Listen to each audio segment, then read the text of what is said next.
کیونکہ یہ پاگل ہے نہیں معلوم یا دماغی بیمار ہے نہیں معلوم، ان کو یہ چیز سے کوئی لینا دینا نہیں ہے. وقف پراپرٹیز کا جو ایسا جو مسئلہ ہے سمجھے، نہ سرکار کو کوئی لینا دینا ہے، نہ ان کو کوئی حق ہے سرکار کو، اور نہ یہ متر پینے والے گندی سوچ گندی سمجھ رکھنے والے، جبکہ ان کا کوئی مسئلہ ہی نہیں ہے. چلو بھائی ان کے چیزوں کی بات ہے اگرچہ تو بات سمجھ میں آنے والی ہے، یہ تو ہمارا مسئلہ ہے. بہرحال پھر انہوں بھی تیاری کر رہے تاکہ جو ایسا انہوں سیکنڈ ہے نا بھائی، فرسٹ تو ہم مسلمان ہیں، سیکنڈ انہوں ہے، تھرڈ وشو ہند پریشد بجرنگ دل کے آتنکی ہے. لیکن میرے عزیز دوستو میرے بھائیو، یہ آپ لوگ یہ جان لو، ان کو ہر جگہ رسوائی اور ضلالت کے علاوہ کوئی چیز ہاتھ نہیں لگے گی. یہ ایک سچائی ہے، یہ ایک حقیقت ہے. اس کی وجہ یہ ہے، یہ مسئلہ ایسا ہو گیا ہوا ہے ابھی فی الوقت، یہ پوری دنیا میں وائرل ہو گئی یہ نیوز. یہ صرف ہندوستان کی حد تک سہمت نہیں ہے، ہندوستان کی حد تک سمت نہیں ہے، بلکہ ساری دنیا میں جا چکی ہے. اگرچہ ہندوستان کی حد تک سمت رہتی ہے اگرچہ، تو انہوں کس کو بھی الو بناتے، کس کو بھی بیوقوف بناتے، ان کی منمانی، اور انہوں جو دل میں آیا وہ جو کرتے آئے ہوئے ہیں ویسے کرتے ہیں. لیکن ان کے پاس اب وہ کرنے کے لیے کچھ بھی نہیں ہے سوائے ان کے پاس ضلالت، رسوائی اور جیپے کھانے کے علاوہ ان کے کچھ بھی نہیں ہے.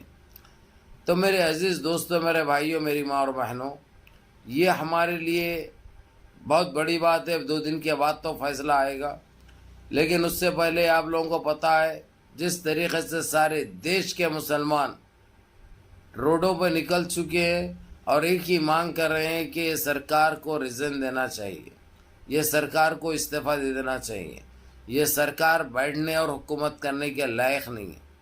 یہ بہت بڑی بات ہے میرے عزیز دوستو میرے بھائیوں. جب انا ہزارے، جب منموہن سنگھ کی سرکار تھی یعنی کانگریس کی، انا ہزارے جو ایسا 15 جنوں کو لے کے جنتر منتر پہ بیٹھ گیا تھا تو حکومت گر گئی تھی.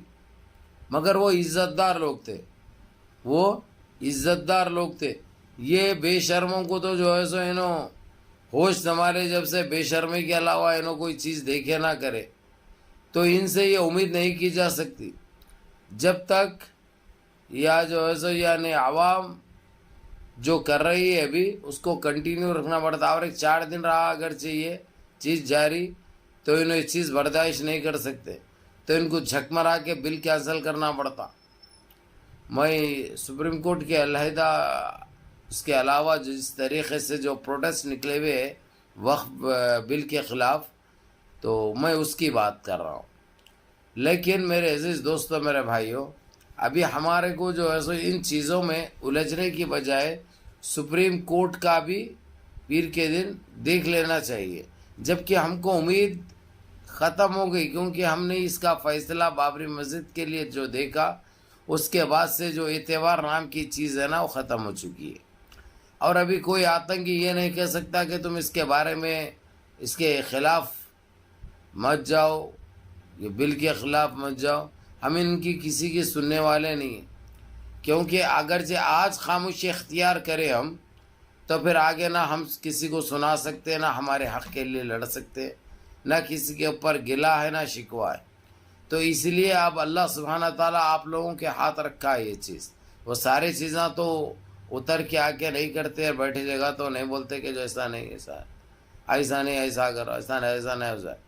کیونکہ وہ عمل بھی ہونا پڑتا، ہم کو اللہ کو راضی رکھنا پڑتا، 5 ٹائم کی نمازیں پڑھنا پڑتا، اللہ کی اس میں رہنا پڑتا، کسی کے اوپر ظلم نہیں کرنا، کوئی کمزور کو اور غریب کو لے کر چلنا.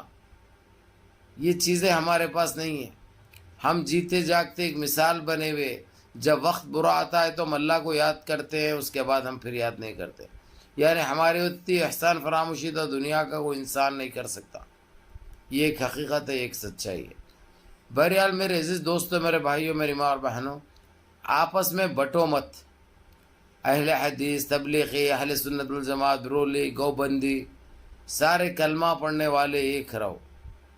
جس طریقے سے جو پروٹیسٹ جو مل کے کر رہے ہیں، یہ بہت خوش آئند بات ہے، اور ان کو یہ اکتا دیکھ کے ان کو حیبت ہو رہی ہے، ان کے ایموشنز رکنے کا نام نہیں لے رہے. تو یہ بل کو کینسل کرنے کے اس پہ یہ لوگ بات چیت ان کی چالو ہو چکی ہے، ان کی ایمرجنسی میٹنگیں بیٹھنا چالو ہو چکے ہیں. اور ادھر چندرابو نائیڈو بڑا پریشان ہے کیونکہ انہیں سپورٹ کرا تھا ان کی نتیش کمار کی جو درگت بنائے ہیں، وہ تو پتہ ہے آپ لوگوں کو کیا درگت بنی، کہاں آ گیا ہے. انہیں ہاتھ میں کٹورا لینا باقی ہے، اس کے ہاتھ میں کٹورے کے علاوہ کچھ بھی نہیں ملے گا اس کو. بہرحال کے میرے عزیز دوستوں، میرے بھائیوں، اب انہوں بھی پہنچ چکے ہیں تیسری پارٹی بن کر سپریم کورٹ کو کہ جو حکومت جو کری ہے، بل جو پاس کری ہے اس کی حمایت میں. لیکن یہ چلنے والا نہیں ہے، کوئی آپشن ہی نہیں ہے بھائی، اور ان کو بولنے کا نہ کوئی حق ہے نہ اختیار ہے. اب دیکھتے ہیں آگے آگے ہوتا ہے کیا، سب 2 دن کی بات ہے انشاءاللہ. بہرحال منظم رہیے، متحد رہیے، اپنی صفوں میں اتحاد برقرار رکھیں، نمازوں کی پابندی کریے، ماں باپ کی خدمت کریے، بڑوں کے احکام پہ عمل کریے، اور اپنے اس بھائی کو بھی دعاؤں میں یاد رکھیے. السلام علیکم ورحمۃ اللہ وبرکاتہ.